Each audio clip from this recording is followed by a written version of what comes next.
What's up guys, Orlando here, and today I am sitting down with Luke, who is currently my top student inside of Closers Cult. He went from making on average $3,000 per month to doing over $61,000 per month in remote sales in just 12 months working with me. Yes, $61,000 in pure income from remote sales. Now, I've personally trained him on multiple different sales processes, but here's something that people miss about hitting big income months. As you'll see in this interview, Luke hit $61,000 and felt nothing. The next day, back to the same routine, the same grind, the same work. Why? 99% of people in remote sales are chasing the wrong thing. They think that the next income milestone will make them feel happy. It will not.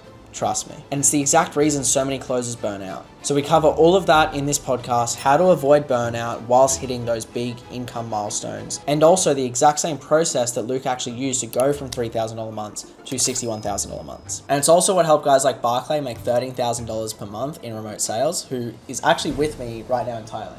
That's right. Yeah. Are you real? I'm real. I got scammed by this guy into making money. And not to mention guys like Ellis, who is 19 years old and cracked $17,000 as a remote closer in a single month, who is also with me here in Thailand. Ellis, are you real? I am real indeed. What's happening, guys? Hope all is well. And this is a very similar process to a lot of my other students who are inside crushing it. So without further ado, enjoy the interview. What is your name and how much did you make last month in commissions? My name's Luke, and I made $61,047 last month. Cool. Now, it didn't start like that. So I want to go way back before Closers Cult, before this time last year, just like the very beginning. Luke finishes school. What happens after that? I want to know your whole journey, how you even got into sales. Yeah, cool. So if we go from finishing school, got the exact ATAR I wanted straight out of school to the T, like an ATAR of 80. And then it got me into a degree, which was like business and sports management. Lasted 6 weeks in uni, got 7% on my first accounting exam there. Decided that probably wasn't going to be the course that I was going to enjoy. I wasn't ready to step into like uni just yet. So from there, I had about a year off. Then COVID hit pretty bad. And so, especially in Victoria and Melbourne, when COVID was easing up, I went back to uni, started an osteo degree. So for any listener that doesn't really know, it's like physiotherapy. Yeah. And I enjoyed that for the first year. I finally felt like I'd found something that was more up my alley. Like I've always loved health and fitness.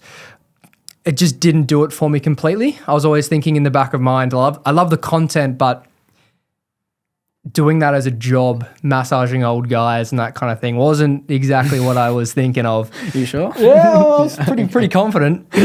Maybe not. And then from there, I had to get ear surgery in 2023. And then I was working a truck driving job on the side of uni as like a casual worker. I actually skipped an important step. I failed a subject at uni doing osteo, and they're very cutthroat there. So if you fail a subject, you can't start again until that same time next year. So I had a year off, essentially, where I'm like, what the fuck do I do with myself? So I had ear surgery in August of 2023, and I was sitting there with a friend of mine going, surely we can try and find something online. Because he'd started a clothing brand in the past. He'd exited out of that. So we're sitting there together like brainstorming. And next thing you know, I came across this guy on TikTok promoting high ticket sales, and it was a light bulb moment. I thought to myself, fuck me. Like that's the first thing I've seen online that I can truly resonate with. I've never been the tech guy. I've never been interested in your day trading and your like all that shit, right? But talking, communicating was something that I always had loved doing. And Dad's a real estate agent. So I thought to myself, I could give this a red hot crack. Dived into my first like mentorship, quote unquote. What was the first mentorship you jumped into? It was called ABC. So like ABC Academy, Australian based, I believe, or Dubai based. Yeah. There was an Aussie guy who I bought from, and I was there for about 30 days. And I realized pretty quickly that it wasn't exactly what I thought it was going to be. I thought it was lender sales role for a normal style business online. Yeah. It wasn't really that. It was more schemish in the way of learning how to sell theirs, and then maybe you'll find a better role with another business. Right. I just hated the way that landscape was. So it was more like affiliates then. Affiliates. Like it's affiliate marketing for them. I've always been no bullshit. So I've always been like, have some sort of morals, I like to think. So I just didn't agree with it. And then from there, I left, didn't continue the mentorship, found my first sales role on my own in November. How'd you find that one? Through Facebook. Okay. I went through Facebook groups and then I found this Aussie dude and he was like promoting a fitness offer. I was like, fuck, perfect. I love fitness. Like, that's great. Yeah. And it was Committed Coaches, which now does 11 mil US a month or whatever. Yeah. So I got in that fairly early. And I loved it. Like I was talking to a lot of old mums, a lot of broke leads, but That's your type. That's just my type. What they say, Jesus, what they say about fitness sales though is it's such a good first stepping stone if you can get a job in fitness sales. So that gave me the first look at actual high ticket sales. A lot of reps, a lot of volume on my calendar. So I managed to speak to a lot of people and I got decent early. Like I was getting some pretty good training on the offer. I got to like 4, 5. I think my best month was 7K on that. It was January. Fitness offers in January. Yeah. You don't have to be a gun to make good money in January. Yeah. And then hit February of 2024. I thought I needed to level up again. Didn't really know too much about the high ticket sales space just yet though. So I found this guy in the UK, invested in him like $7,000. It was all right. Like bit of a better framework, still very salesy. Didn't cut it. Like he landed me a role which was a social media marketing agency role in the UK. So I was balancing that with the fitness offer. And I hit my first 10K a month from that, which was May, but it one 10K a month and then it dropped back down. So that was with Committed and the marketing Committed and the agency. marketing agency. That lasted like a month and then I dropped back down because then I was balancing uni, full-time uni, which was 3 full days a week and both offers. I'm like, this is fucked. So then comes Orlando. I came across you in June of 2024 on Facebook. You posted a job offer for Zach Perner. And I don't know what it was. I just went, fuck it. I need something better. This is an Australian-based offer. Sounds good. Let's run it. Next thing led to another. I had a little role play interview with you over on Zoom. And you like what you saw. And then and then from there, you gave me the role. That was like June of 2024. I was with you for like 2 months on that offer. Yeah. Immediately, I was getting like 3 trainings from you a week. Yeah. And I was like, this is a different level of sales to what I'd been exposed to previously. What was different about it? Oh, here we go. What was different about it? It was much more neutral language. It was a lot more on human behavior. It was a lot more skill. It wasn't your typical like pushy, hard selling, like heavy price drop to be able to get someone to buy, like a scarcity tactic. It was a really good skill set. Like it was just everything that I needed in sales, like learning how to talk to a bunch of different types of prospects, how to close on a multitude of different offers as well, which is really important. And then obviously the fun stuff like objection handling, pre-handling objections. Yeah. It was far superior working with you. So when you mentioned that you were starting Closers Cult, had been going on for a couple of months, I just thought, fuck it. Like, I trust you. I've been trained by you. Let's just run it up and then invested in the cult. Yeah, so I want to touch on that because that was December last year.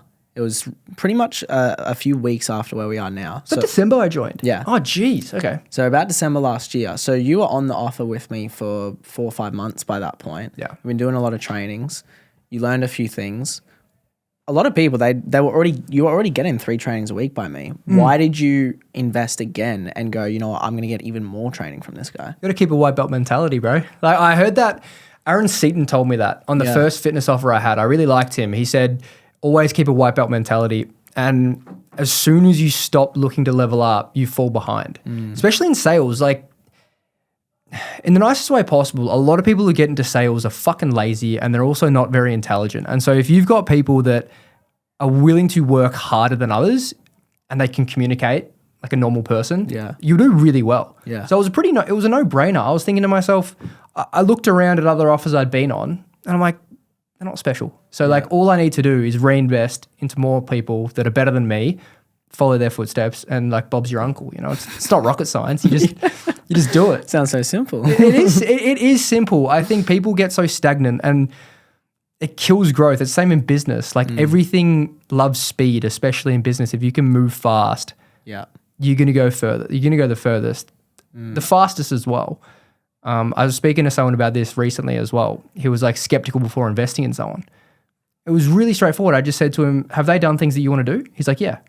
It's like, all right. So why the fuck would you not want to fast track your own success by learning from someone who's done it before you? And it's anyway, to answer your question, that's exactly why I did it. 100%. So what was your, what were you making? Because you were still at uni. I remember you're still balancing both last year. What were you making? And then what was your goal coming into Closers Cult? What were you like, okay, yes, I want to make this initially, if you remember? Yeah. I remember 20K a month was a big goal for me when I joined Closers Cult. I think we both had that. I think you said 25. I was like, oh shit, that seems a lot. Because 10K was my biggest month, but it was sitting around 6, 7. Yeah. Zach's offer was good. The lead flow never permitted for me and Anton to hit like your 25s. Yeah. So it was really hard. But the most amazing thing about that offer for the months that I was like on it full time with you were Anton and I were sitting at like an 18% slot utilization. So like for people who don't know, that's if you've got a 40-hour work week, that's like 7 slots that are being used with calls. And we were doing like 9, 10K a month. Yeah. So our close rates were so high. Our average cash was really high as well. So if we hadn't had that skill set, we would have been making fucking $1,500 a month. You were insanely efficient, both of you guys. Just before we go on, so I've got a little something I want to play for you. Yeah, right. So you know how you said that your goal initially was 20K? Yeah. Do you remember how long you gave yourself to hit that? No idea, bro. Don't even want to know. So I want to play something for you. The biggest one I did. Like, I mean, it's not bad considering the hours I did in the call volume I had. Like, if I just doubled it, it's 12 in terms of the volume. So, like, I reckon I could hit it. This time next year, I definitely think I could hit 15K months. This time next year, 12 months from now. When was that? November 20. You want to wait 12 months? So you joined November 20. This is our sales call. No way. Yeah. 15K months by November 2025. Jesus. Yeah. So after tripling that, what does it feel like looking back at that? By the way, if you guys are listening and you're wondering how you can learn more about Closers Cult and how you can actually make 10, 15, 20K a month from remote sales, then just click the link in the description. There's going to be more information there. Anyway, back to the pod. I always say to people, because now that I've realized it, is you've got to think way bigger. And it's so hard to try and do that when you're trying to take the first step in the online space, because everyone's first goal is 10K a month. Yeah. And you've got to think way bigger than that, because you see how easy people do it and how quickly people can actually get there. It's like, if I said to someone, if they gave me their first goal, I'd say triple it, because that's what you probably can fucking hit. Yeah. Like I see that and I'm like, to some degree, I'm not surprised that I've gone so far past that at this point, because obviously it's a lot of work. But yeah, it just always reminds me like, holy shit, you got to think way bigger. And every time from here, it's like 100K a month. And then I'm like, if that's my goal in 2025, that's maybe a bit less than double what I've done. Why not fucking go for like 130, 140, 150? Because that's the epitome of that. Yeah. So yeah, it feels good. But at the same time, it's like the biggest mistake that everyone makes is using money as like the sole determinant for success in high ticket sales. Yeah. Because everyone gets into the space because it's known that you can make good money in it. Yeah. But I think at the same time, for anyone listening, the money's great, but you've got to have something far more than that. Can I give you an analogy? I always think of this because I had a really hard time when I hit 61K this year. Like, it sounds fucking ridiculous, but I hit 61K and I felt nothing. Like, I was proud in some way, but the day later, it was back to same shit. My days at 61K a month and 3K a month were the exact same. I wake up, I sit at my desk, I do fucking work, I eat dinner, I go to bed. Yeah. Same shit. So the analogy I always use is, you imagine like someone, like I said to you one day, Orlando, there's like the most amazing place in the world. No one's fucking been there yet. All you got to do there is get in your car and drive the entire way there, and eventually you'll get there. Mm-hmm. Right? So you decide, yeah, fuck it, I want to see this place. I get in my car and I start driving. You know, weeks, month, year goes by. And you're going, where the fuck is this place? And then finally you reach the end of the road and there's a massive gap. It's just a cliff face now. And you're like, holy shit, the other side of the road is 200 meters away and there's no way I can cross that bridge. And so then your first thought would be, I've gone this fucking far with no one around me. There's no way I can keep going forward. I have to go back. And that's what I think it is for people who use money as the sole determinant for success, because there's no end point. You can always make more, you can always make less, but you're always going to feel stuck and you've got nowhere to turn to. So I always say to people, like, never let that be what you're shooting for. You got to have something way more, because that's external. You need to have something that's more internal that you're actually striving for. So what's driving you now? Fucked if I know, bro. Like, that's what I'm trying to figure out every day. Everyone says impact. Everyone says impact. To be quite selfish, I couldn't give a fuck about that right now. Yeah. Like, straight up. Like, I want to help the people on my team, on Prime Train, that I'm managing. I want to see all of them fucking crush it. Yeah. Anyone else right now, like, respectfully, I don't give that much of a fuck about yet. I'm sure that'll happen. For me, it's almost like there's still things I want to hit. There's still financial numbers I want to hit, but that's something that I try to focus on every day at some point, is thinking about, like, the purpose. Like, what's my purpose? Like, where am I heading? What direction do I want to go in? I don't have an answer for that now. Yeah. I'm just busy growing the business, focusing on it, trying not to stress my fucking... Yeah. I think I'm the same. And I said this to Sam as well. I said this at the event. Like, when I started Closers Cult, it wasn't to help people. It wasn't to have impact, just like you said. It was, hey, I've got a network and I'm semi-decent. Let me leverage this skill and make more money with it. But it has changed. And I know it sounds cliche and cringe, but genuinely part of what does drive me is, obviously you want to make more money. Obviously it's fulfilling my own potential, because I find a lot of meaning in that, in like seeing how far I can go, and money is one indicator of that. But the third thing is, like, when I sit down with Sam, or when I sit down with Ellis or Barclay or any of these guys, and like I see where they've come from, like, that does fucking fulfill me. And like, even for you, you might not notice it, but like the impact you have on your team at Prime Train, like when you actually meet these guys, I know you've got that event soon, I think there's going to be a feeling in you that's like, fuck yeah, I've helped this guy quite a lot. Yeah, I think so too, 100%. I often, like, Sam's a great example of it. Like, I'm fucking proud of him, and that makes me feel good, because like we dragged him out of construction and we got him here. Took him a while, but we did it. So yeah, I'm stoked with that. I also think for me, the purpose was always like future planning. Like, the big goal for me was always like, have like a sick family life, like a few kids, awesome house, nice cars, the luxury watches. And I don't think that's enough. And I still think that's what I'm striving towards, because it's like this number in my head that I'm like, I want to make this amount and earn this amount so that I can live that lifestyle. Yeah. That's not enough, but I think the clearer you can get on it, the more likely it is to happen. And obviously the more disciplined you're going to be. Yeah. That's why I'm very disciplined, but I don't think it's like my purpose. Have you always been like that? I've always, bro, I swear a lot of people say that. Like, I always knew I was different, you know, I always knew I was going to make a shit ton of money.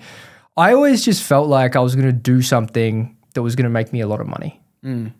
Like, in year 12, there was a joke at my school. Like, I'd always joke about driving a matte black Lamborghini. Everyone would, you know, say you're fucking delusional. Like, how are you going to make that happen? I don't know. I didn't know what it was going to be. I just knew, like, fuck this. I'm not going to go to work a normal job. So I always knew something was going to happen. I had no idea what it was or when it was going to happen. The reason for that is because I've always been super quick to action shit. Like, as soon as there's a tough decision to be made, it's like, it's already fucking made. Like, I don't blink twice. And I think that's where it comes from. It's like, I have a high risk tolerance, I think, which a lot of people don't, but I think that's a good trait for successful people to have, is like a high risk tolerance. Yeah. So what's, I guess, changed about you, like, tactically? Because obviously, I'm sure we'll get to it. Now you're managing a team, so you not only make commissions, but you also get overrides on the team, and you're doing more than just sales day to day.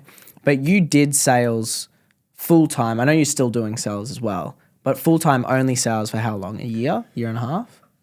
Yeah, full time was about a year. Yeah, a year and a half. Yeah. And then, so what's the difference between, like, you when you were making like 5, 6K, you had 10K month, to then doing consistent 10K months, and then once you start managing the team, going to that next level? Like, what's been the difference? In what sense? Like, the difference within, like, what I do today, or the difference in mindset? Like, both. Like, what's actually allowed you to increase your income to the point where you hit a 61K month compared to 5K months? I mean, overrides of everyone else closing deals is fantastic. So like essentially that's how management works. Like if you're a good sales manager, you're going to get rev share. So every time a closer closes a deal, you also get your cut of that. Yeah. So that's where I had a huge spike, an increase in income. What I will say though, is that my work ethic has probably tripled this year because of it. So to give you context, for people who have no idea, like the offer I managed, Prime Train, that was a startup. Like that wasn't an existing offer that I went into and became a manager.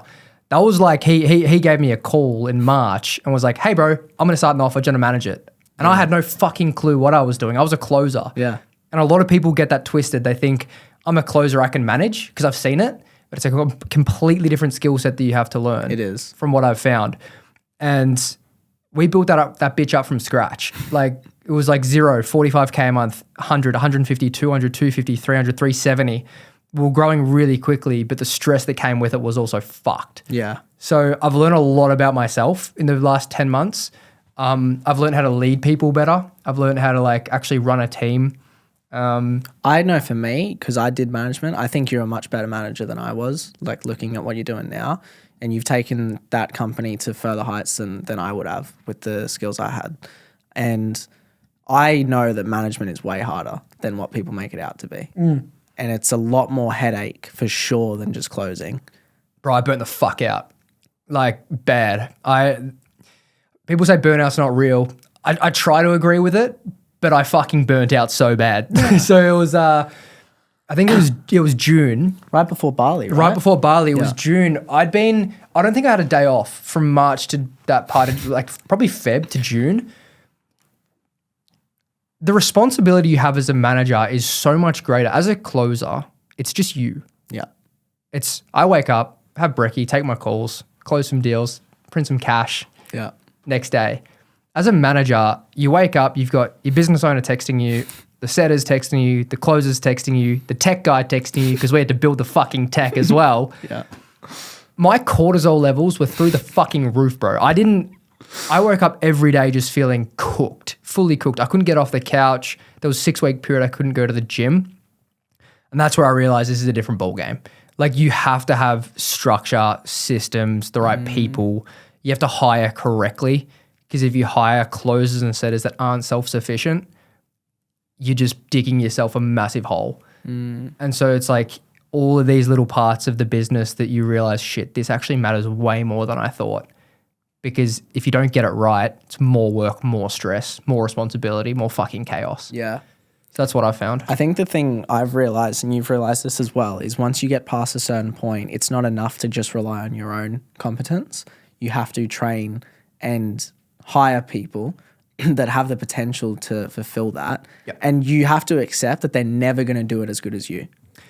Definitely, 100%. I think what was interesting about when you mentioned that, I had a closer on our team and he got to a point where he was like fucking almost better than me, bro. I was like, shit, I've trained you well. Everything I'd known, he implemented so quickly, so well. So it made me reinvest again. So I was like, I got to be the best of my team. I'm never getting it, like letting people get close. Yeah. So yeah, I think there's definitely a skill to hiring the right people. But yeah, you've got to learn to delegate and you got to learn to be okay with people taking on more responsibility. You can't micromanage. Yeah. If you micromanage, you burn yourself out to the fucking grave. Yeah. This guy, Jack Rocky, he calls it being a slave to Slack, the channel. A lot of managers are like slaves to the Slack channel and it caused them to just be fried. Yeah. Because they're just like, beam, notification, answer that. So yeah, 100%, bro. It's definitely a skill you got to learn to delegate. Being a manager, like what do you look for when you're hiring a closer? Good question. Truth be told, on an interview, everyone seems good. Like everyone can put on a happy face and everyone can tell you what you think you want to hear on a first interview. What matters way more is the first 2 weeks of onboarding them. So my process is more so, I'm going to have an interview. If you can't communicate well, you don't, different. If you're a closer and you've got experience and we role play, you're not very good, but I see potential in you and I really like your attitude and I ask you about what you do outside of work and it relates to the business and I ask you what your goals are and you're super ambitious and you know if everything aligns, it's great. I'll hire you and I'll train you to get better. But I think there's something to be said for the attitude of a rep once they get onboarded. That first 2 weeks where you're like trying to ramp them up and you can start saying like, does this guy think for himself? Does he like go out and get it? Does he like, is he willing to break the rules to earn more money? I'm like, cool, I like that about you because like I can tell you're going to be a fucking hustler, especially if lead flows down. But if there's a closer that comes in who's sitting there being a princess closer, not asking about like other lead lists he can go and attack. If he's just sitting there going, where are my calls? I'm like, fuck off, bro. Yeah. Like the sales space now, you can't have that. Yeah. You literally can't have that. I'm fucking sick of it. Like I'm sick of closers that are there to, you know, think that I'm just going to sit on my ass, get given 8 qualified calls on my calendar daily, Yeah. or I'm going to spit the dummy. Yeah. That will never get a call that will never have a call on our calendar. What do you think's led to people coming in with that frame of mind?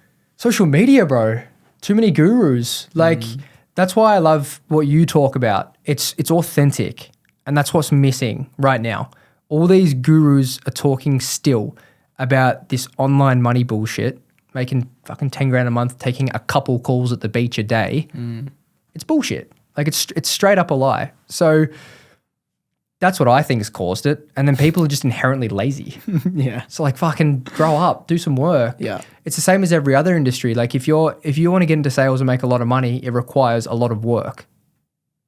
Like the higher your work output in any industry, the better you're going to be. Yeah. So just use that and apply it to sales and you'll do really well.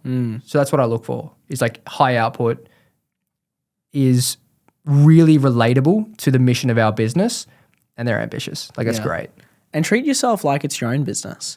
Because you're partnering with a company, you're taking 10, 15%, 5%, whatever role, you're commission only. Yeah. You're partnering with the business. Yeah. So and you're a contractor. So think of yourself, I have to give the best service so that they keep working with me. I can keep making them money, which makes me money in return. But a lot of people come in with an employee mindset where they expect, like you said, the leads on their calendar. They expect to be baby fed. Yeah. They expect everything to be handed on their plate, but then they want to get paid like a business owner, but they act like an employee. Yeah, it's an interesting one. I think I don't mind closers coming in with an employee mindset if they have the right intention. If they come in and they're like, cool, like you're essentially like my boss, I don't mind that because it shows me that there's like that hierarchy of like respect, but they've got to go out and get it. Like you've got to have the right attitude. You've got to be able to like go out there, call your lead lists, go through no sales, go make sure your follow-up sales are working. So treat yourself like your own business in that regard. But at the same time, I'm like, if you think you're that fucking high and mighty, which might fall into that like you're your own business mindset, I think that can also be a negative thing to some degree. I think it goes both ways. Yeah. I don't know if you'd agree. Yeah, I mean, when I think of like treating yourself like a business owner, I don't think that means you think of yourself as the business owner.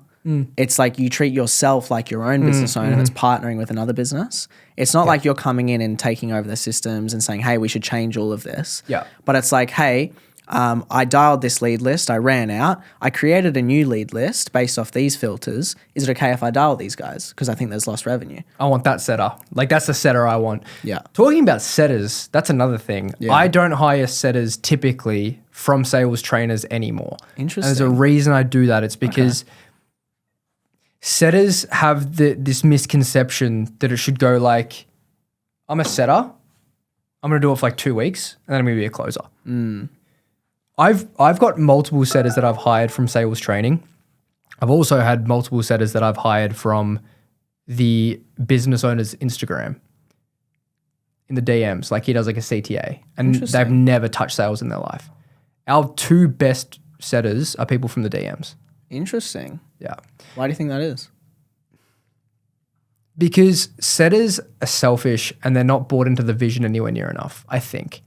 That's what I found at least. Like their mind, they just want to become a closer. I also think setters are so accepting of making fuck all money. It's so weird. Like a lot of setters are just so okay with just like coasting, doing like 2K a month because they're thinking I'm going to be a closer soon. They kind of coast. Whereas I find that if I go to an Instagram and people are like, I love this business owner, I want to work with him, they're way more hungry. And you can't teach hunger. You've either got it or you don't. So like, I guess a tip for people who want to go into setting, it's like, be fucking hungry. Yeah. Like go and get it. If you want to be a closer, like you need to prove it. You got to earn it. You got to earn your stripes. Yeah. Because there's always going to be people that are like chasing you, essentially. You know, I think my thing, I mean, I don't know what the background was of the setters you have, but I think part of what causes the problem is even programs like mine, where I'm like, hey, I don't think the end goal is to be a setter for anyone. Unless you're on like some A+ offers. Like we got a few guys that are on great offers where they make honestly more than some closers make, right? Like whether it's Levi or, Storm or these guys on that offer. But like that can happen, but that's an exception. Aside from those, I don't think that the end goal should be to be a setter, which is probably part of the problem because then they come in with the expectation that they want to become a closer. Whereas I think if you maybe were to hire someone from like corporate or you were to hire someone that's just like wants an extra gig, they might be more accepting of a setter wage. Yeah, I'd agree. Definitely. I don't think there's anything wrong with people going in expecting to get to a closer position. I think that's a good thing because you need to have progression in a business. Like even as a top closer, it's like, shit, how can I keep this closer for longer? How can I make sure that he's going to stay hungry within this business? So progression's great. I just think it's more that aspect of like, you got to earn it. You can't just get given a closing role. Like you've got to prove it to the business owner and you've got to show me that you're training, that you're willing to learn. Like ask me, can I join the closers trainings weekly? You know what I mean? Like these little things that I'm like, okay, this Do people guy. not ask you that? Not enough, bro. Interesting. Not enough. I mean, I've had Benny Gell. He does it, which is great because it shows me that he cares a lot. He wants it. But yeah, they kind of just sit in the background a little bit. I've found. Do you think that being a good setter translates to being a good closer? If you do it right, 100%. You reckon? Yeah. I disagree. Really? I think they're different skills. I think being a good setter is high output, high volume. You're very organized with the pipeline, and which obviously is part of being a good closer too, organization. But in terms of the skill set and the conversation you're having, I think it's very different to closing. Depends who's setting. Because like the way that I set is essentially like a smaller discovery of a closing call. Like I just don't go as deep. I don't go I don't go like I don't get like the you don't get the like the emotion of the problem and you don't hit impact. Yeah. Like you can, but you just don't. Like you get the situation, you get the outcome, and you essentially find out if it's a high priority and if they got funds, right? You put a good closer and you give him 100 leads to go dial to set, I almost guarantee that he'd probably set more than most setters would. Yeah, I don't disagree with that. I just think the skill of closing, so much of it, especially if it's over Zoom, is being adaptable, body language, reading the room, tonality, having the confidence as well. Yeah. So many closers lack the confidence. Why is that? I think they're not confident in their own skin a lot of the time. I know for me, when I struggled, I wasn't confident in my own skin. And so I couldn't be direct sometimes when I needed to be. Like I was reviewing a call yesterday and there was a point in the call where the closer just needed to say, like basically in nicer words, you're bullshitting yourself. Yeah. How much longer are you going to keep bullshitting yourself? Yeah. But he just didn't have the balls to say it. Nothing wrong with saying that on a closing call either. I feel like people are really, one massive misconception, it's almost I feel like if we get along, they're going to buy from me. Yeah. I'm like, bro, that's not how it fucking works. Yeah. Like most of the time, if I drop the hammer on someone, which I really struggled to do, I used to struggle with that. It was like the more assertive leads that I'm like, the only way I can bounce back with this is to tell them to fuck off. Like that's the only vocab I had for them. Yeah. It was like if they're being assertive and trying to dominate and take frame, in my head I just want to be like, bro, fuck yourself. But I can't do that. So I didn't have the verbiage to be able to handle it. But now it's like when I drop the hammer and I challenge people and I'm just brutally honest, that's what closes deals. Yeah. And I think a lot of people still in the closing space, they're really scared to hurt someone's feelings. Yeah. And that costs them deals. Because you realize that when you review your call back, you're typically being way less mean than you think you're being. Yeah. Right? And so I think that fucking hurts. Like people need to learn how to just like tell it how it is. Yeah. That's what closes. And there's a difference between telling it how it is and letting your emotions get the better of you on a call, because a lot of people will see me objection handle and I'm smiling, and they'll see me do this face and they'll see me smile and they think, oh, I'm like that throughout the whole call. But if you actually watch my calls up until the pitch and objections, I'm pretty serious. There's a few laughs here and there, but overall it's like challenging and like finding out, okay, why didn't you do something about this? You're good, bro. I like your style. Like, that's why I like your style a lot. I learn a lot from it, especially when you are serious. You do well. You'll never move on, ever. Like, I don't think I've seen you miss a cue that someone gives you where it's like, that I didn't like that language, or I didn't like what he just said there. You'll never move on. I think your active listening skills are really good there. Most closers need to improve on that. We focus a lot on Tom's offer with that. It's like focusing more on language. Fuck the word tracks off for a second. Like, don't worry about the fancy ways of asking questions and reframing and all this bullshit. Yeah. If someone's giving you language that is like non-bio language or uncertain in themselves, like, fucking probe into that, bro. Yeah. Because if you don't, it'll come back and bite you in the ass. By the way, if you guys are listening and you're wondering how you can learn more about Closers Cult and how you can actually make 10, 15, 20K a month from remote sales, then just click the link in the description. There's going to be more information there. Anyway, back to the pod. And then the issue is most closers will get an objection at the end of the call. Like, I need to think about it. Or I need to talk to my partner, which is probably the most combative objection to try and deal with is I need to talk to my partner. Yeah. The issue is if you've done nothing for the first 20 minutes of the call in challenging them, and if you've done nothing to try and like push them, and then you get the objection and then you try, it's like, this bloke's fucking different. He wasn't like this 20 minutes ago. Yeah. So you have to learn how to do it and pre-handle so that by the time you get to objection handling, it's easier. You can just call it out. Like, bro, like, what's really going on? Yeah. But you're only going to have that level of trust with the person if you've called them out earlier, because people respect it. People will be super friendly throughout the whole call, and then they'll get to the end and, like you said, put on this facade now of, oh, I'm in objection handling mode. Yeah.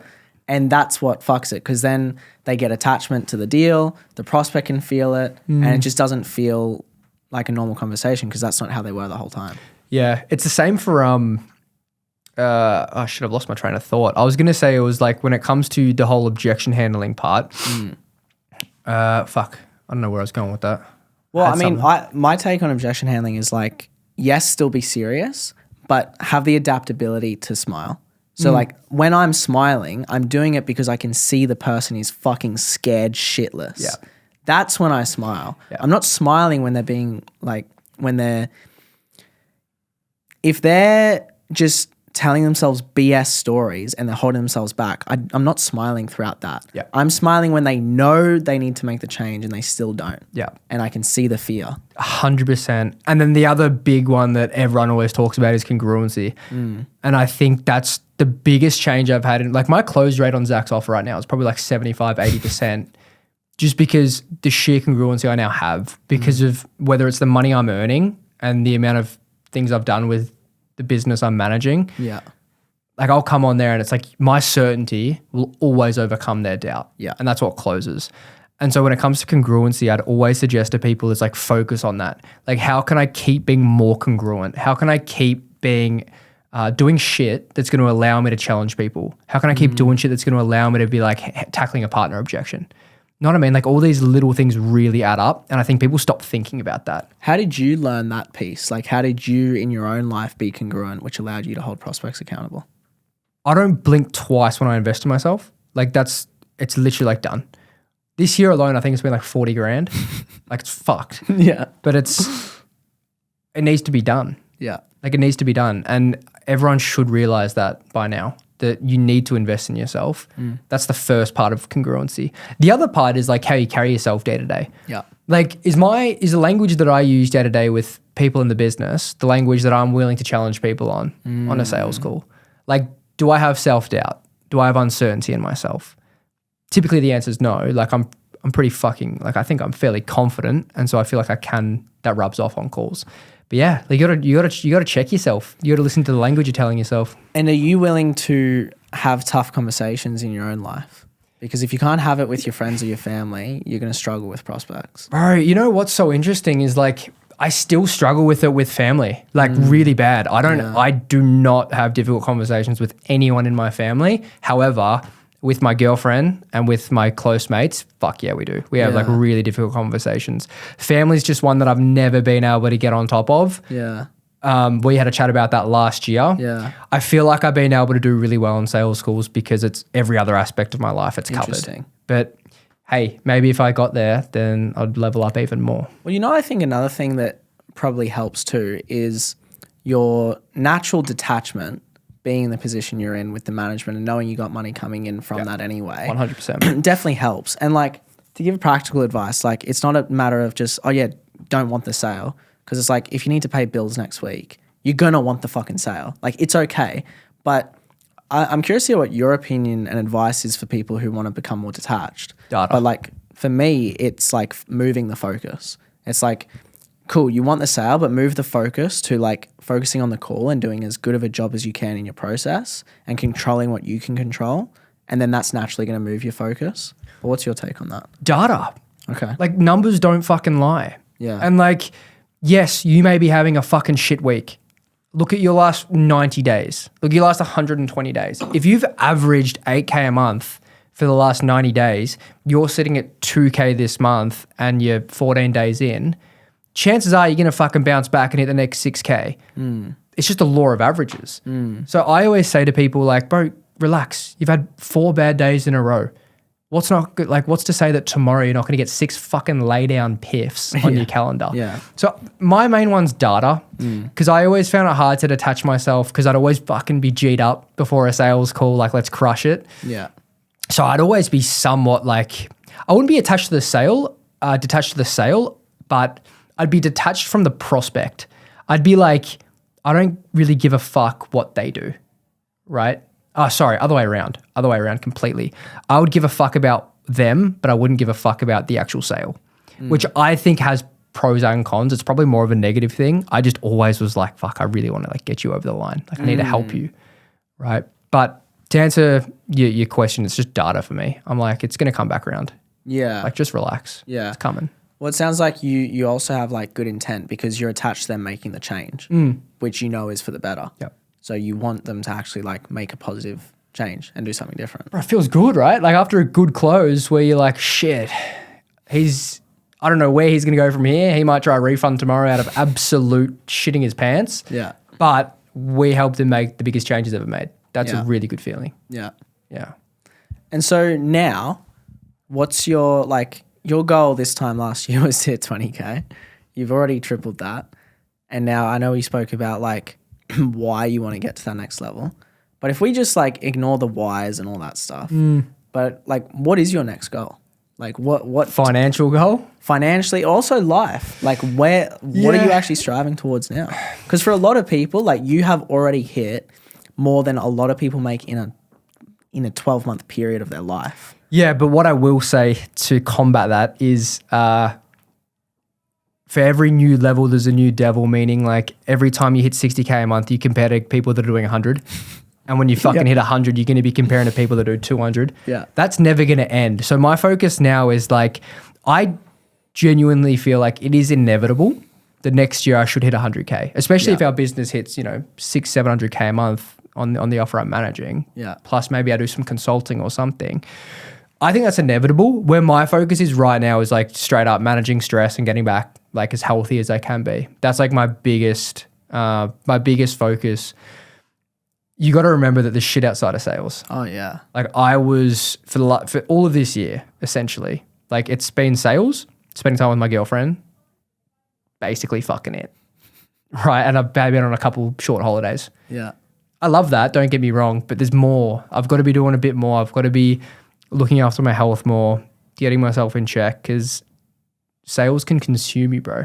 So easy. Easy. It's so easy to get lost in it because it's so addictive. Yeah. It's like the next close, follow-up sales. There's always going to be shit you can be doing. Yeah. So yeah, I think focusing on like health and stress is probably the biggest one for me. Yeah. I think as well when like, I think you're similar to me. I've got a natural competitiveness. And I just hate seeing dumber people than me make more money. Oh, fuck I just yeah. I'll be in bed and I'll be like, no, there's no way this guy's making. What do you think it is though? Like, what do you put that down to? Like the actual competitiveness of being like, fuck you, I want to do more than you. I reckon. I think it's just natural human behavior to always have hierarchies and to have a scoreboard. And I think one of the hierarchies and scoreboards that I'm competing in is measured by financial goals and measured by income. So when I see someone that I maybe think is dumber than me or doesn't have the skill set that I have, I think it's more pissed off at myself because it's like, why am I not there? And it's like, what have they done? Like, what makes them able to get there and I'm not there? I think what's interesting though is like I don't want to look at it like I look at it quite similar. Yeah. I'm too competitive and I don't like it because I remember Hormozy said something along the lines of one day he went to one of his old gyms and he saw one of the trainers there, and this guy was a manager at one of Alex's gyms. Alex promoted him from a trainer to a manager, and the manager after a couple months was like, "Hey, I think I wanted to go back to being a trainer." And Alex was like, "What? You're making double the money?" It's like, "Yeah, but I like being a trainer." And so I think there's like an element to that where it's like, again, you can't be using money as your definition of success Yeah. because it doesn't fucking make you that happy. Like if we keep chasing 150, 200, 300, 400, it's going to be fucking empty. Like, bro, you got a nice rollie on now. You're probably going to have a sick car next year or some shit like that. You can keep traveling. Yeah. Like what else is there for you that you actually want? Yeah. I think for me, like, besides if I just look purely at financial, I can already do pretty much everything I want to do. I can already travel full time. I can already go to really nice Airbnbs and hotels. Quick pause. What number? Because everyone asks this. What number do you feel like people could start doing most things? It's definitely not 10K a month. No. Especially if you're paying Australian tax. Yeah. Like- Fuck me, Australian tax is shit. Yeah. I honestly think 50K plus. Yeah? To actually, like, it depends what kind of lifestyle you want to live. I, unfortunately or fortunately, have a pretty expensive taste. Like, I do like nice places. I like nice views. I like nice hotels. I really like my watch. Like, I like your watch too, bro. I got to get myself one of those soon. Like, 100%. I like these things. So my expenses are probably more than maybe someone that doesn't give a shit about a nice hotel or doesn't want to travel. Like, there'll probably be a point where I'm happy to just stay in one city most of the year. Yeah. And like, if that was the case, it definitely wouldn't be 50K a month. But like, to do everything that I want to do, I found for me, it was like about 40, 50K a month. Past that is like, all right, I can pretty much do whatever now. Yeah. But so now why I want to keep making more though is there's more to it now because, for example, one thing that I'm really blessed to have is Anson, for example. I really like the ability to have someone documenting everything that we're doing. But that is doubling my travel expenses, like the accommodation, Fucking food, Anson. right? His salary. Also like anything, any like bonuses or whatever, like incentives or like the editing team. I want to have better editors. So it's like, it is kind of a cycle that keeps filling itself, but I want to do everything I'd want to do with the business, and money helps me do that. Money helps me hire better people. It helps me bring on more people that can help with little things. Like, for example, I know it sounds fucking cringe, but like I just hired an executive assistant. What is that, bro? Like, what is an executive Basically- assistant? Your bitch. No. She's definitely not my bitch. It helps. It helps so much with headaches, bro. Like, she booked these podcasts. She booked the podcast studios. She booked dinner tonight. She booked, she found a place for me to go get my suit hired. She texted me on Instagram. Yeah, she she said she texted was you confirming dinner. to confirm dinner. Yeah, that's funny as. So all of these little like headaches, you talked about micromanaging, like she helps so much with that. It's like being able to bring on people like that take stress away and allow me to just really think big. That's why now I'm like, okay, there's these next goals, because then I know I can just focus on like, all I can do is like manage the people who can manage the individual things. Yeah. And like, that's exciting to me. Yeah, that makes sense. What do you think of the difference between, because I think me and you have a slightly different mindset in terms of like money. Yeah. I love nice shit. Like, to be fair, like, what am I saying? I spend a lot of fucking money, but at the same time, I'm very self-aware of like investing, putting money away. Whereas I know we had a conversation last year where you're like the opposite. You're like, bro, like, I'm fucking spending it. Like, I'll just make more money. Yeah. Whereas I've got more the mindset of like, bro, like sales is such quick money. Yeah. You got to like put that shit away so that. And I could do with more of that. I definitely could do more. Like, I'm starting to save a bit more now, Good man. which is good. I've kind of been forced because the way Dubai banks work is like the less money you have in the bank, the more they charge you to hold the bank. Oh, really? So they incentivize you to save money in their bank. So that kind of helps. It does help. So a lot of money I just put in there. So that's helping. But yeah, I don't know. I think as well, another thing, bro, if I'm brutally honest, because I'm quite self-aware too, like I'm also single. I think if I had a long-term relationship or like a wifey type where I'm like, that's my life partner, Yeah. I probably wouldn't spend as much money as I'm spending. I would Fair. probably just spend more time with Trying to her. impress all the ladies when you're in Italy and shit. Like, it's part of it. Like, you know what I mean? So like that adds to it as well. Yeah, 100%. What do you feel like the best location is to lock in as like a sales rep? Because I had a conversation with Anton about this. Yeah. Being a sales rep, you're technically like a digital nomad, but if you're like a web designer or a graphic designer, you can sit anywhere and just chill the fuck out. Yeah. As a sales rep, you kind of got to have a better space. You got to be like taking calls, locked in. You can't really be around heaps of people. Yeah. Where do you feel has been the best place? Well, I've realized it's actually limiting belief to think where's the best place to lock in because you can lock in anywhere. It's really just who you're with and the mindset. I mean, there's been periods where we were in Spain and we pretty much locked in like 90% of the time, even though we had fun. But based off experience, the most locked in I've ever been was in Bangkok this time last year. I remember that. And I'm going back to Bangkok When? in like 2 weeks. Yeah, fuck yeah. Because for me, like there's something about November and December where I just really like to go all in on it. Because I did that last year and it set me up so well for the next year coming.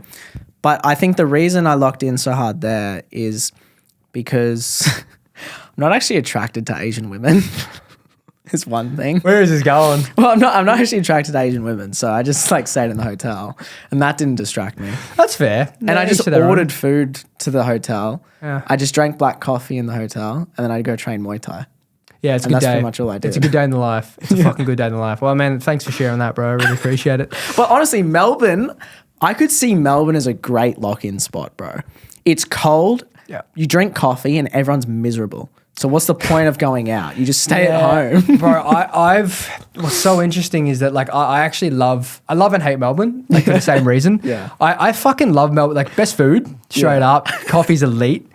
I lock in at home as well every day, and when it's raining, it makes it easier because there's nothing else to fucking do. Yeah. But yeah, I've been like against a lot of travel for work. Like You don't travel that There's much, some no. sort of resistance I have, and I think it's because it's like I lock in better here, and I'll make more money, and I'll move faster with my career at home. And it's like this weird like push pull of like, I want to go traveling, but like I kind of want to stay here. I think next year I'll try to do more travel. Yeah, and like you don't have to. Like everyone's wired differently. Like I just think I'm a very high dopamine person for whatever reason. Like in the past, my dopamine was Tim Tams and porn and junk food and video games. Nothing's changed. Whereas now, like my dopamine might just look different. Now it's like, oh, new hotel and and it's not going to be forever. Like there will be a point where I'm just like sick. I'm staying here. But I think it's different personality types and also. Like, bro, you've got everything in Melbourne. You're making good money. You got a great girlfriend. You got your family here. Like, why would you leave? Like, everything's pretty good. Yeah, probably tax. Yeah, that's like, but that's another discussion. It's like, is that worth it? Because I can't. So, like, Tom moved to Dubai, same as the other business owner. I can't justify living in Dubai. Like, I can justify the money. Like, the money's fucking great. You're earning double the income. It just doesn't seem it. I don't know. There's something I have got resistance to. I haven't even fucking been there, but just from what I see, from what I hear from them, I'm like, It's definitely part of me that looks back and wonder if I made the right choice. Because, I mean, I can always undo it. I can always just come back and live in Australia and pay Australian tax. But now that I'm deep into it, I'm like, okay, I might as well ride this wave for a year or two or even longer. But I don't think you should live your life based on tax. I think the thing for me is I'm already not living in Australia anyway. So why would I pay Australian tax? And that's where I was like, okay, let me set it up so that I don't have to while I'm not even living there and using their utilities anyway. yeah, that's fair. That's totally fair. But I've also like in the Gold Coast, I love the Gold Coast, and you can get like a sick pad Gold for Coast like is good. $1,200, $1,500 a week. And that's like baller pad. Yeah. Like 3-bedroom, like penthouse sort of place. Like what we high got with view. Anton kind of vibe. Yeah. That was and hectic. I'm spending like $8,000 a month on Airbnbs right now. So like if I'd spend less in the Gold Coast, and I'd probably be more locked in because I'd have one place, I'd have a stand-up desk or whatever. It's like there's pros and cons to both, bro. Gold Coast is cool. I love Gold Coast. It's so weird how fucking surfers are so shit compared to Burleigh. Yeah. But we've had some good feeds with the Closers Cult boys. It's good fun, man. It's been sick. Where do you see that going next year, the Cult? I'm really honing in on the community side. So even for people outside of the cult, like this weekend I'm doing a run and coffee, just for like all sales guys. And I want to be the guy, not only in Australia, but eventually worldwide, that makes the remote sales space in person. Cool. So like, yes, we all sell online, but we all have community. Yeah. Because one thing that I missed for so much of it is I just would lock in, work remote, work online, and I have no real social interaction.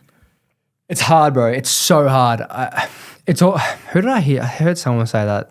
It's so hard because you're living in a fucking like almost like a box room, like an office, 8 hours a day, 10 hours a day over Zoom, no interaction. You almost lose touch with like reality. You do, yeah. You're not talking to people as much. I had this discussion recently. I was thinking if Tom hadn't moved to Dubai, we were going to have an office space in Melbourne and just have like an office for all the people to go work in. That to me was like fucking oath. Like I'd grind my ass off there. Yeah. You actually have people around you. So I think the remote sales space is great and all, but it's almost like for me, it's been the short-term thing where it's like, great, you can travel, make good money, but it's like, I'd love a bit more of that like face-to-face element. I think long-term, one of my long-term goals is to have an office. Yeah. Like have a Closers Cult team office. Yeah. You got a place that the students can come sell the other offers they're selling on. You got a place for the sales team, for the ops. Sick, that'd be cool. That's my like long-term vision. Where do you see high-ticket sales going? Oh, I think it's going to get bigger and bigger. What do you think before I tell you why? I mean, it has to get bigger because there's more and more people that are starting to post content every day. I think the gap's going to get way bigger though between the top reps and the shit reps. There's going to be a lot of fucking good reps and there's going to be a lot of shit reps. Because I've seen like so many sales trainers out there that I've never fucking seen before. wild, eh? Like, bro, who are you? Like, you've never sold before. How are you charging 5K for sales training? Yeah. So the discrepancy is huge. Like you've got people that are getting trained by all the big names. Like your training's fucking amazing, whoever else. But then you got these people that they DM me being like, hey mate, like, can I get a high ticket sales job? I'm like, what the fuck? And they go, I've been trained by this person. I'm like, I've never fucking heard of that person in my life. Yeah. So I think it's going to grow, but you got to go with the right person Yeah. because otherwise you're kind of fucked. Well, you're not fucked. It's just going to take you longer. Yeah. The reason I think it's going to get way bigger is because I think the whole industry of education is shifting. I think more than ever, the dropout rate is increasing. The rate of people realizing they don't want to go to university, the rate of people realizing they want to work remote or they want to work for themselves or they want to have a small business or just not go down that typical path is more popular now than it ever has been. And I think it's going to continue to get more popular. And as that happens, there's going to be those people starting businesses, those people looking for other skills they can learn to make money online. And there needs to be people teaching those skills. Yeah. So if you think about school, university, college, whatever, I think college and universities are going to shift to coaching and courses. Yeah, it's a good call. It's a really good call. It's going to be weird, hey? And God, 2 topics I want to talk about. Make sure I don't forget. AI in sales. Okay. I wanted to go near that. Yeah. Sound like I'm fucking running the podcast. Yeah, at this run point. it, bro. Take it away, bro. With the like the actual kind of remote sales space, I'm trying to remember where my first topic was going to go down, what direction that was heading in. I had a good question. All the trainers. Oh, no, I was actually going to ask more so specifically on the people that are wanting to but never do. Like, do you feel like it's getting easier for people to take the first step into the online space now, like in terms of investing? Or do you feel like it's getting harder based off the fact that trust is like at an all-time fucking low? I think it's easier because the trust is going lower, but that's causing people to do more research before just jumping into it, which is forcing people like me to post more actual valuable content that actually builds that trust. Yeah. Because in the past, I wouldn't need any organic presence. I could just run ads, run a cool VSL and one cool close, and no one's been burned, no one has skepticism, none of this. Yeah. 5 years ago, that could have happened. Yeah. Today, even with my organic presence, there's still skepticism. So it forces people to like build that trust. And it's just supply and demand. Like the market is wanting more trust, which means we have to supply more trust. So I think it's easier to get in because there's more resources than ever. But the same thing will still hold people back, which is trust in themselves and fear of the unknown. I've never got that. Like the fear of the unknown has never got me. So you know how everyone says no one's ever going to do something unless the fear of staying the same is greater than the fear of change. If you hate your fucking job, I've never got it. Why would you stay there and repeat the same day every day rather than just taking a bet on yourself? Yeah. Typically the money you're going to invest in your first mentor, your first coach is what, 5-6 grand, maybe a bit more. Okay, cool. So that's like 10 weeks work. You have the option to essentially pivot the entire like trajectory of your life, or you can stay exactly where the fuck you're at for the next 10, 15 years. Why do you feel like people struggle so hard to like grasp just that concept and I take know the first exactly step? why. I'm going to use an analogy I learned from Brooke, which is you know that you're on the wrong train, but you've already been on that same train for the last 5 hours, and you know you're on the wrong train going to the wrong place, but actually getting out of the train, opening the door, switching stations and getting on a new train and going back and losing the path you could have had is fucking hard because people are comfortable on that train even though they know it's the wrong train. Yeah.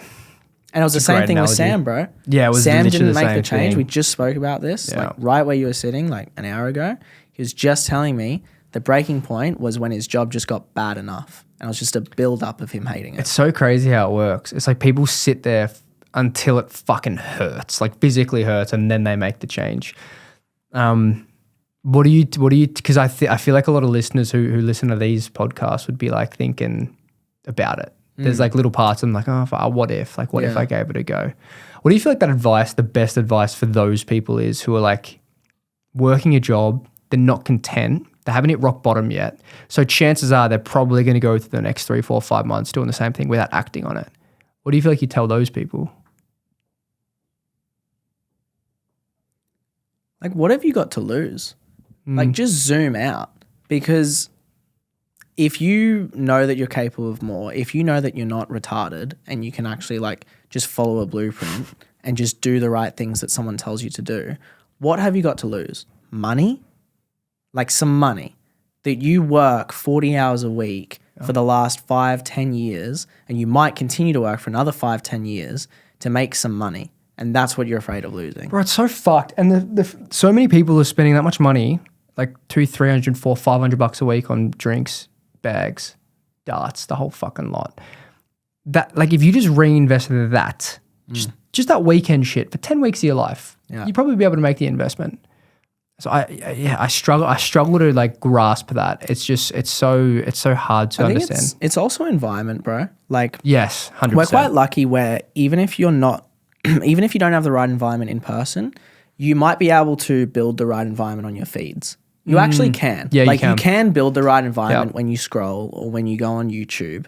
And those environments or podcasts that you listen to can become your environment. 100%. And we're lucky because we grew up with that. And a lot of people now have it as well. So there's no excuse now. But in the past, like, it's very easy to just do what everyone else in your social circle is doing. Yeah, for sure. And it's the same as fucking, I kind of hate the whole theme of tall poppy syndrome because it's been so overdone now. Yeah. But like, people are so scared to do something that's like different to what everyone else in their group's doing. That's why they stay in the same fucking boat. And that's why I like Closer's Cult, because when you do something that's different, typically everyone who's in your training has been in that same situation where they've had to do something different from their normal group, and then they're amongst a bunch of guys who are in a similar position. Yeah. And so everyone kind of thrives off that. It's really cool. And I find with sales, this is a fucking good topic. Sales, everyone says it's like a sport. All these amazing sales trainers that we both know of, military-based, fitness-based, hyper-competitive, why do you feel like they are so much fucking better than 99% of all the other sales reps? Probably mindset, which is like a broad category, but like, you know, like Matt Ryder, like I love Matt. Like I learned so much from him, and I still look at him and go, yeah, he's a fucking gun. Yeah. And he might say mindset's not important, but you were in the military. Like you had to have built some sort of mindset to be in the military and to snipe people. Like you can't tell me that's not mindset. Yeah. So I think that when you have that kind of experience, it forces you to become a certain type of person. And then I think in comparison to shooting someone for a mission, It's not hard. Not hard to get rejected. in comparison to get rejected by a 50-year-old mum that's like going through menopause, like bro, Give a fuck. like why would you care? You've done way harder shit. True. What do you think the difference is? Yeah, it's just grit. Like, that's just all it is. Like, they're not afraid to like push people out of the way and get what they want. It's just competitiveness at the end of the day. Yeah. Like sales is competition. Like there's a reason why the A players get rewarded. Like if you just go in there and you become the best person, you make a shit ton of money, you're happy. What do you think of this statement? Do you disagree or agree that to be a exceptional salesperson, you have to be slightly narcissistic? Fuck. Disagree. I'd probably more so disagree than agree. Okay. I'm like the most empathetic cunt. Oh shit. I'm one of the most empathetic people that I know. Yeah. I don't think there's an ounce of narcissism in me. And that, did you say the best salespeople? What did you just say? Maybe. Because I don't think I'm one of the best salespeople yet. I feel like I'll get there. But no, like I don't feel like you have to have a bit of narcissism in you. Like if I look at people like this guy Kyle So, like I listen to people like him talk. Okay. I'm like, you're just a gun at communicating. Like you are just a master at like human language, understanding like what words people are using and what each meaning for each word has. And it's just like the intricacies of it. You can get to that level without being a narcissist, I feel. I agree. But then again, you look at some of the best sales people in the space and I'm like, you are an arrogant prick. You know what I mean? Like there's a couple that come to mind straight away, which to their credit, great. Like that served them well. Yeah. But yeah, it's interesting how that No, works. I actually agree with you. I think you make good points. I think where it comes from for me is like, I know for me, maybe more business related than just sales specifically, because you're right. Being a good salesperson is more so about just understanding language and empathy and energy and all these different things, which doesn't necessarily mean you have to be a narcissist. But like, if you're building a business or you're posting a lot of content, you have to have a lot of fucking self-belief in yourself. And that self-belief, like self-belief, yes, it doesn't equal narcissism, but like a lot of self-belief and like self-confidence, especially for me, like coming from where I used to be just as a person, like strip away all the external shit, but just my internal beliefs and my self-esteem and like who I used to be compared to who I am now. Naturally, I have so much like self-love for myself because I'm so proud of what I did and how I changed that's like, and I'm like, am I narcissistic because I love myself for what I did? I just think it's because it's so different to what everyone else has. Like most people are average. Most people are fairly unhappy. And so like it's almost as if you're like an outlier by loving yourself and feeling proud of yourself because you've done a lot. That's what I feel. There's a quote by one of my favorite rappers, Russ. I don't know if you know him. Yeah, I but know Russ. Yeah. I think one of his lyrics is, what is it? It's like, you think confidence is arrogance. I think lack of arrogance. Oh fuck! I'll have to find That the was quote. sick. That was a belter. Yeah, fuck. Drop the beat. But yeah, no, bro, you're dead right. And I think it's almost like the delusion, Yeah. slight bit of delusion. I think it's healthy. Like you should be a little bit delusional. And I think it's because people realize that like average people end up doing fucking amazing things. Like there was that stat where it was like most hyper successful business owners haven't come from private schools, they come from state schools. And it's because it's like these everyday people that are just fucking go-getters. Like they go after it and they never fucking stop. And if you have that slight bit of delusion in the back of your mind, like, yeah, I'm going to fucking get there. And you just keep moving, you keep moving forward. Like you're eventually going to get there because most people fucking quit fairly early. They hit one big failure and they're like, oh fuck, too much for me. When you went through ABC and after 30 days you're like, fuck, I just spent a lot of money, that would be, a lot of people would label that as a failure. Why didn't you give up there? Because that's gay. Like, Bro, I'm not like straight up like, nah. That was such a curveball.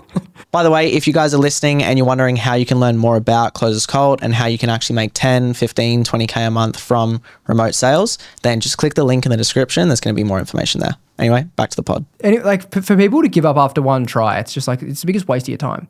I knew because I'd seen people making decent money that it wasn't impossible. I just got on the wrong vehicle. So it's like, if I've seen that this is a space, this is an actual fucking job, like remote sales, right? This one thing didn't work for me, but I'm going to keep fucking looking.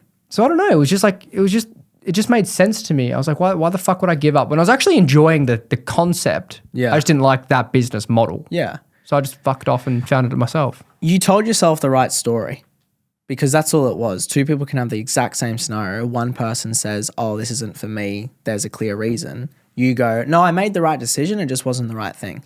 100% extreme ownership. Fuck it. It's so important. Like even the words people use on a sales call the whole time, where if you ask like a commitment question and you're like, so whose choice is it? And if someone goes like theirs, it's like, no, it's not fucking it's yours. Like why are you using external language rather than your own internal language? Yeah. So I think extreme ownership is massive. And people who give up and people who fail are the ones that fucking blame everything but themselves. Like, bro, I fucking trusted someone with my money. That's on me. That's not on them. I fucking did it. And then it's led me to your training and it's led me to where I am now. So I'm thankful as fuck for that. Great first experience if you ask me. I think it's better to fail the first time. Yeah. Speaking of this topic, between the ages of 20 and maybe 28, I'd say, you should be failing and failing and failing and literally learning. Like, I don't think you should be winning until like you're 28. And I spoke to someone recently and he's like, it's dangerous when you make money quick because it's your new level of comfort. And everyone says like comfort's the breeding ground for like mediocrity. It's so easy to make a lot of money and then you can kind of coast. Yeah. You still work hard, but you're coasting. You're not taking risks anymore because your life's fucking, like it's easy. And so I think people should actually use that as the biggest advantage. It's the whole like, you don't lose, you learn mentality. You should be continually like going, fuck, I cooked that hard. Like I butchered that. That was a shit decision. But how much like life experience you gain from that? Yeah. Your life's not over at fucking 26 if you've changed the trajectory of your career. Yeah. So I think more people just need to be able to like assess risk better. People think if I invest in this and it fails, I'm going to not have a job. I'm going to not have money. I'm going to be fucking homeless. I'm going to die. That's kind of like they catastrophize the fuck out of it. Yeah. So I think people just need to assess risk better and be like, what's the fucking worst that can happen here? If there's more out there and I know there's people doing far better than me, just let's try new shit. There's so much shit to try. Like go and do it. And eventually you fucking figure it out. So for me in particular, I'm thinking, cool, there's a fair bit of money that I'm making now, but this is dangerous, bro. Because like it's going to get comfy real quick. And then I'm going to hit a point like I did exactly like 3 days after I hit fucking 61K where I'm like, fuck's my purpose? Like I'm not that motivated to get up today. I can't really be fucked. Whereas all the months before that, I was like, let's fucking go. It's interesting because I've had moments like that where like when I hit my first 50K month, I had a moment like that. And I'm trying to remember what got me out of it. I actually don't remember because I had a bit of a slump after I hit that. And I was asking myself similar questions. And then I was waking up and I was sleeping in. Like, you know when you want to go back to bed when you wake up? Yeah, most mornings, bro. Well, so I was having that like every day. Yeah. But that's not normal. Like for me. You're ready to go. Yeah, like the last 4 months, like I'm excited to get up, like genuinely. Awesome. Like this morning, even though like I'm tired, whatever, I'm still like, yes, like sweet, another day. Yeah. But there's been moments where it's not like that. And yeah, I don't know. I'm wondering what got me out of that. I think part of what really helps me is in-person stuff actually. Yeah. Like community. I remember I was in Dubai at the time and it was just me. I had like a few friends in Dubai, but it was pretty much just me. I was living on my own. Wasn't really seeing my friends as much. 2 of my closest friends that I knew in Dubai went somewhere else. And it was like a week of that and then not being around family. And then I came back to Australia for a bit. I booked it like around that time because I was like, maybe it's that. But I realized it's just that I wasn't being around people that like give give me that purpose that I'm like part of something bigger. Yeah. That's why I'm so big on in-person events, because Yeah. like I might go to an event and not feel like it and not even have a good time, but it's like just constantly surrounding yourself with like-minded people, I think is really important. 100%. Like, and being part of a good sales team is equally important. Yeah. You've got to be happy with the business you're working for. Otherwise, it's short-lived and your churn rate's high. And I think there's something to be said. Like the guys that are making 40, 50K a month on closing offers, typically they've been there for a long time and they've mastered that offer. And they're not just there because they're making money. Typically, it's a good place to work with. Yeah. But yeah, fuck, you're a product of your environment. Like every day of the week. I used to, when I was like 20, 21, COVID, I was hanging around I don't want to call them fuckwits because some of them are still my mates. Like, but they're fucking rascals, bro. Like they're just blokes. Like they just do blokey shit. You know, you get into punch-ons. You're just fucking being an idiot. And it's like, no shit. I was starting to do that a lot more, and I was like angry a lot of the time. Now it's like the polar opposite. Like maybe I'd still fucking do that like every now and then, but. It's different. Like everyone I talk to is like switched on, and it's like if I'm not switched on, I'm the idiot. So yeah, it's bro. You got to have that element to it. You know what you're really fucking good at, bro? You're constantly surrounding yourself with people ahead of you. Like you're constantly investing into new mentors. Like you didn't just invest into me. Like you invested into me. You got to a point. Now even with the management stuff, you just invested into Jack. Like you constantly invest into yourself and surround yourself with people that not only have done better than you, but like excel in like the specific thing that you want to learn. Yeah. So now that you're like, all right, management's my thing, you've gone to like one of the best guys you can see that can help you with management specifically. Yeah. And you're like, sweet, let me learn from him. 100%. And you're just constantly doing that. You do that enough times, you're going to pick up on things. Bro, no one should ever stop doing that. Yeah, I agree. People think, cool, I've invested, now I'm going to be a millionaire. Yeah. It's like, bro, that's the hardest decision you ever make. I would agree is the first one. Yeah. Because you've never done it before and it's completely foreign. And maybe that's why I don't blink anymore, because I've done this a bunch of times. Every time I've done it, I've seen a return on investment. Like to give you, like I invested in, I had like 3 going on at the same time. Yeah. It was you for like the majority of the first like 6, 7, 8 months. Yeah. It's like JP, Dan, Jack. I don't know who the fuck's going to be next, but there's probably going to be someone, maybe content related if I want to go down that field. But it's just like, save your time, not your money. Like I don't want to get to 50 and finally hit my goals, or I'm like, cool. Fuck that. I want to be like 30 and being like, shit, I fast tracked the hell out of that just because everyone just helped me along the way. Definitely. Yeah. Yeah. I think a lot of us think we have more time than we do. Like, because how old are you now? 24? 24. Yeah. So like, obviously we're still fucking young. Like we can zoom out. We're not even a quarter of the way there. Oh yeah. But like, also how quick has the last 12 months gone, bro? It's so scary. I spoke to Sam about this, the difference between him working construction and him working sales, how quick the days feel now, and how quick weeks go by. It's Friday and he's like, holy shit. I feel like that every week. I'm like, fuck me. Time is going so quick. Yeah. It's kind of scary. But yeah, I think Aaron, that fitness guy told me, he used to have this, one of his principles before every sales call was, the problem is you think you have time. And that's the Buddha quote. Like the problem is you think you have time. It goes to everything. Everyone goes, yeah, next year I'll do it. You know, next month I'll get to it. I'll get to it. Because you think you have time, right? And you never, like you don't. Because you never know what the fuck's around the corner. You always say it. Yeah. Go outside and get hit by a bus. Learned that from Matt Ryder. Did ya? Yeah, oh, there you go. Just gotta give credit. Shout out. But yeah, it's so true. It's just like fucking do the thing. Like if you're thinking about it, like fucking just act on it, bro. Yeah. Yeah. Yeah. What would you say to like your younger self that maybe, or not even your younger self actually, someone that's like at the beginning stages, they're in remote sales. They've made the commitment. Maybe they've jumped into a mentorship or they're doing it, but they're at the beginning. What's your like roadmap for them to excel as quickly as possible? Role or no role that they have? They're not on a roll yet. Cool. So I've just invested into sales training. Let's say it's like a new Closers Cult member. Cool. A lot of the guys actually look up to you. They look at Luke. They look at one of the most successful guys in there. Yeah. They're like, sweet. What would he tell me to do? Like, Yeah, what would great your advice question. be? Fuck the roll off for the first like month or two. Like become obsessed. First thing I would do is master the framework. Come in and know that shit off the back of your hand within the first week. That's not unrealistic. That's pretty realistic. I nail that. And then I would be showing up every day, at least an hour a day, doing a role play with some of the better members. I'd be going to at least like 4 coaching calls a week. I'd just be a sponge. Like, you're there to learn. You're not there to show up once every week and be like, oh, fuck, you know, I'll make the time for it next week. Yeah. No, fuck that. I'm all about speed.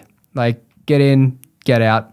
So yeah, I'd be a sponge, learn the framework, go to trainings, role play with other people from the cult outside of that. And then from there, I'd be just like hustling the shit out of it. Like, you've got a job board in there, I believe. Like, I'd just be going in there and fucking applying to everything. Get your first role, get experience. Nothing will ever prepare you enough for your first sales call. Yeah. So just master the framework so you're good enough with that. You're not going to feel ready, but trust me, you will be. Just get a role and start ripping in. I agree. I think the quicker you can get on a roll, like within reason, like don't jump on without going through any training, but like the quicker you can get on a roll, the better, because the longer you go without getting on that first roll, there's so much anxiety and so much nerves and so much stress about you fucking it up, and like you've built up, you've trained for so long and then you finally get your shot. It's like, just like make it quicker so that even if you fuck it up, you get the fuck up out of the way. Like, one of the best examples of this is Ellis, because I know that he spoke to you about getting onto Prime Train. And he told you from the start, like, I want to be a closer. Yeah. And you're like, you're not quite ready. Yeah. And instead of him then just like folding and getting a setter role and like working his way up, he was like, no, fuck it. Like, I'm going to close. And he got on, like, to be honest, like 2 pretty shit offers. He got on like 1 fitness offer and like 1 other offer. They're both kind of shit, but they were closer roles. And he just got stuck in and just started closing and got closing experience. And then by the time he got the interview with the company he's on now, he smashed it and he's crushing it there. Yeah. He's a good kid. He's the epitome of like what I mentioned earlier. It's like you join, you sign up and you get after it. Like, he doesn't really have, like, from what I see from him, it's just like he's a go-getter. Bro, like, he's just obsessed. Just rip into it. He's like, obsessed. I think Anton was the same. I was very much the same. Like, I was just genuinely like, I couldn't get enough of it. It'd be a Saturday night and I'd be watching YouTube videos of sales trainings on fucking a Saturday, which was pretty sad, but it is what it is, yeah. But I actually think, like, when you're in the beginning, you should be obsessed. Like, if you actually want to hit 10K a month as quickly as possible, the expectation is that you will be obsessed until you get there. Like, cool. Now, like, you've hit like some insane income thresholds. Now you're like, I mean, I still think you should focus on your health during if you can, but now you're like, all right, let me take a step back. Like, money's cool, but let me make sure everything else is good, which is sweet. But in the beginning, when you're the 0 to 10 or the 0 to like 1, it's like, be fucking obsessed. Like, obsession is the standard.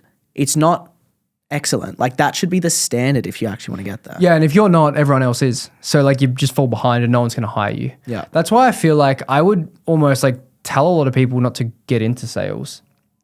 I'd be like, because I think it's the most applicable skill to life. But if someone said to me like, I want to get into high ticket sales, I'm almost hesitant because I know what it takes. I'm like, bro, tell me why you want to get into sales. Oh, because I hear there's good money in it. Okay, but like, why do you want to get into sales, like, specifically? And if they don't like have good answers for that, and if they don't have some sort of understanding of like, I really want to get good at like communicating, it's going to be such a good business skill to have. All they have the idea of is like money and online space. I'm like, bro, do more research. Interesting. Yeah. What would you recommend them do instead of high ticket sales? Yeah. Like, what's the alternative? Fuck all. Like you got to research. You got to research better, but also it's like, you're going to be so shit if you come in with that mentality. Like, sales, it's hyper competitive. Do freelancing. Go do that. Because you might be able to go find a job on your own on Upwork or whatever the fuck they find their jobs on. But if you're getting into sales and you're not that eager, or you're kind of half in, you're half out, like, what are you doing? I agree with that. But I definitely think you can start sales with just the intention of making money. I don't think it should always be your intention. You should have that forever. But I know for me, that was the intention when I started. You know what, bro? Maybe it was a double standard because that was definitely my intention as well. I just think there's got to be another element to it, which for me was like, I love talking to people. Yeah. I know I'm going to be good at it. Yeah. And if someone's similar to that. Did you learn to love it though? Because I learned to love it. I didn't love it in the start. I fucking loved it, bro. Okay. I was obsessed with it. I remember all I would do was just like research more about like human behavior, psychology, watch like Matt Ryder's YouTube because he was on Committed Coaches offer. everything. I was just fucking soaking that bitch up. I was, Interesting. I was in the objection box free group, like all this shit, that was just out there. And then finally I found you, and it was the same thing. Like I was just obsessed with mastering like the way you sell, like your framework, objection handling. It was Yeah. great. What between, because you've done a lot of training, what is the biggest difference, would you say, with my framework from a student's perspective compared to other frameworks out there? Super structured. It's really structured. I think your framework is so good for people that are obviously first getting into sales. It's also good for people that have had shit sales training as well. Because the way that yours is, it's like you're going to leave Orlando with like this crystal clear structure that works fucking well, right? And it also you help them bring their personality onto it. It's not like this fucking script of all this bullshit. It's exactly what you need. Yeah, I think it just works. I agree, because I think, I mean, It's principles. It's principles rather than just like spitting shit for the sake of it. Yeah, and then I think it's a really good, like it can get you really far. And then I think when you want to add in these complicated things or like extra stuff, it supports it well. Like Anton's a great example, you as well. Like you both then learned from Dan when Dan came in and managed Zach's account. Yeah. And like, I definitely think he took you to another level. Like he added in a lot of like extra tweaks that you added on top of it. And I was like, oh, whoa. And then I was listening to your calls. I was like, fuck, Luke's gotten really fucking good. So yeah, I agree. Cool, bro. Anything else? That's pretty good. Covered pretty much everything. Pretty I good. reckon. Where are we at? Thanks for coming on, bro. Cheers, bro. Been a long time coming. That was good. Sick.